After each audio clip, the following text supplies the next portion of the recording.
एक गांव में एक मछुआरा रहता था। मछलियां पकड़कर और उन्हें बेचकर वो अपना जीवन यापन करता था। रोज सुबह वो नाव लेकर समुंदर में निकल पड़ता और शाम ढले ढेर सारी मछलियां लेकर लौटता था। नाव उसकी आजीविका का साधन थी, लेकिन वो सालों पुरानी नाव थी और टूटने लगी थी। इस डर से कि कहीं कोई दुर्घटना न हो जाए, उसने एक नई नाव बनाने का मन बनाया। उस दिन वो मछलियां पकड़ने ना जाकर जंगल चला गया ताकि नाव बनाने के लिए मजबूत लकड़ी ला सके।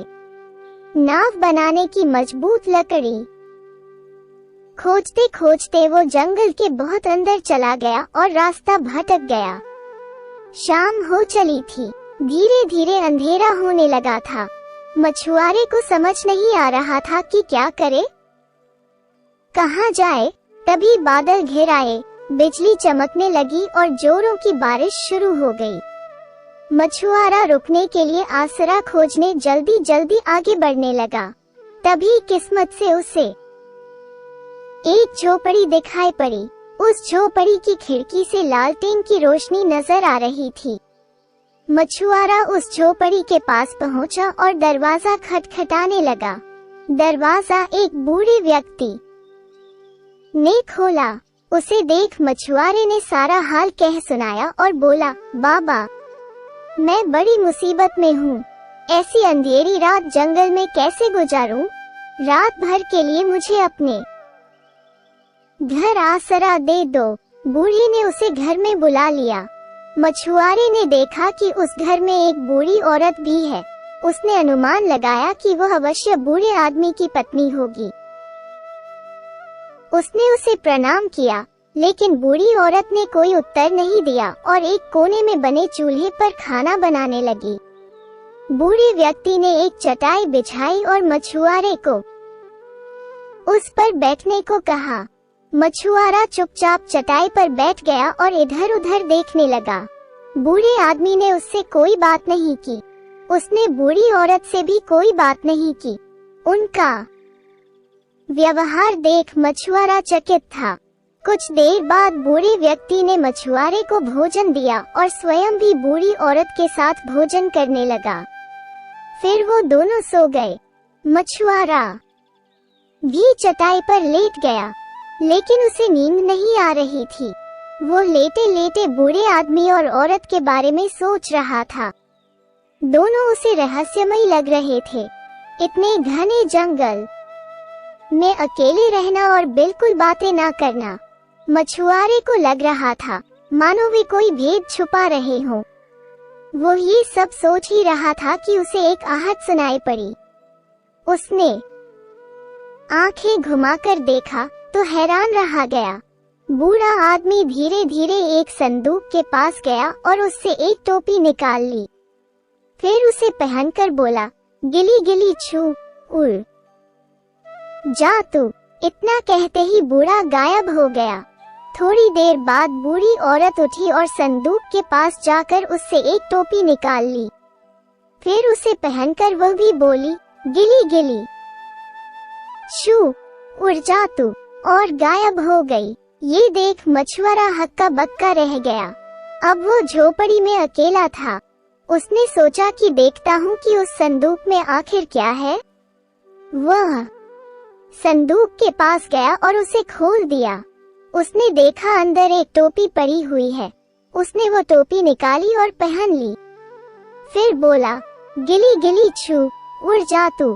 इतना कहते ही उसकी आंखों के सामने अंधेरा छा गया।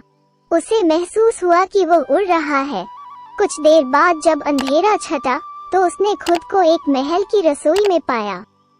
बूढ़ा आदमी और औरत भी वहाँ थे और एक कोने में बैठकर खाना खा रहे थे।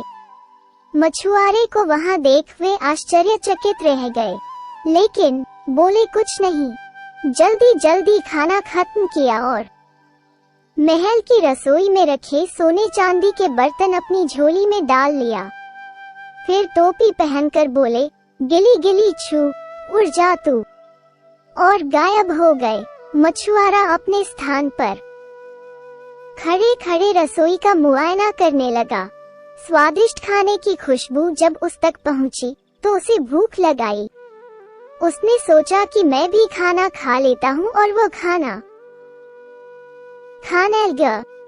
खाने के बाद उसे नींद आने लगी। दिन भर जंगल में भटकने के कारण वो बहुत थका हुआ था। उसने सोचा कि अभी उजाला होने में समय है, एक झपकी मार लेता हूँ। लेटते ही उसे गहरी नींद आ गई और वो सुबह होने तक सोता रहा।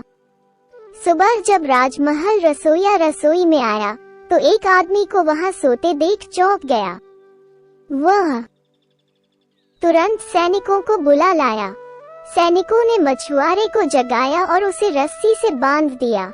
उसे राजा के सामने प्रस्तुत किया गया। सैनिक राजा से बोले, महाराज, आज हमने उस चोर को पकड़ लिया है जो रोज महल की रसोई से सोने चांदी के बर्तनों की चोरी किया करता था। मछुआरे ने अपना पक्ष रखने का प्रयास किया, लेकिन राजा ने उसकी एक ना सुनी और उसे मृत्युदंड दे दिया। उसने सैनिकों को आदेश दिया कि इस चोर को खंभे से बांधकर जिंदा जला दो। राजा के आदेश का पालन करने सैनिक मछुआरे को लेकर नगर के चौराहे पर पहुंचे। वहां एक चबूतरे पर लकड़ी का एक बड़ा सा लट्ठा लगा हुआ था। मछुआरे को उससे बांध दिया गया। फिर उसके चारों ओर आग लगाने के लिए लकड़ियां रख दी गई। राजा सहित नगर की सारी प्रजा महल के चोर का मृत्युदंड देखने वहां एकत्रित थी। मछुआरे अपना अंतिम समय देख सोचने लगा कि बिना प्रयास किए मरने से अच्छा है बचने का एक प्रयास कर लूं। वह राजा से बोला, महाराज, मृत्यु पूर्व मेरी अंतिम इच्छा पूर्ण कर दे। राजा ने पूछा, बताओ तुम्हारी अंतिम इच्छा क्या है? मछुआरा बोला, महाराज, मैं अपनी टोपी पहनकर मरना चाहता हूँ। राजा ने सैनिकों को आदेश दिया कि मछुआरे की टोपी उसके सिर पर पहना दी जाए। सैनिकों ने वैसा ही किया। टोपी सिर पर आते ही मछुआरा बोला, गिली गिली छू, उड़ जा तू, और गायब हो गया। वहां जमा सभी लोग डर के मारे भाग खड़े हुए। उन्हें लगा मानो वो कोई भूत था। इधर मछुआरा उड़ा चला जा रहा था। वो अब भी लकड़ी के उस लट्ठे से बंधा हुआ था। समुंदर के पास वो जमीन पर उतरा। पास ही उसका गांव था, लेकिन इतने मोटे लट्ठे से बंधे होने के कारण वो चल नहीं पा रहा था। किस्मत से एक आदमी उसे वहां से जाता हुआ दिखाई पड़ा। उसने आवाज देकर उसे बुलाया और रस्सी खोलने को कहा। उसे आदमी ने उससे पूछा, अरे तुम्हें ऐसे कौन बांध गया? इस पर मछुआरे ने उसे झूठी कहानी बता दी कि जंगल में डाकुओं ने उसे इस लकड़ी के लट्ठे से बांध दिया है। आदमी ने रस्सी खोल दी और मछुआरा आजाद हो गया। मछुआरे ने उस आदमी का धन्यवाद किया और वो आदमी अपने रास्ते चला गया।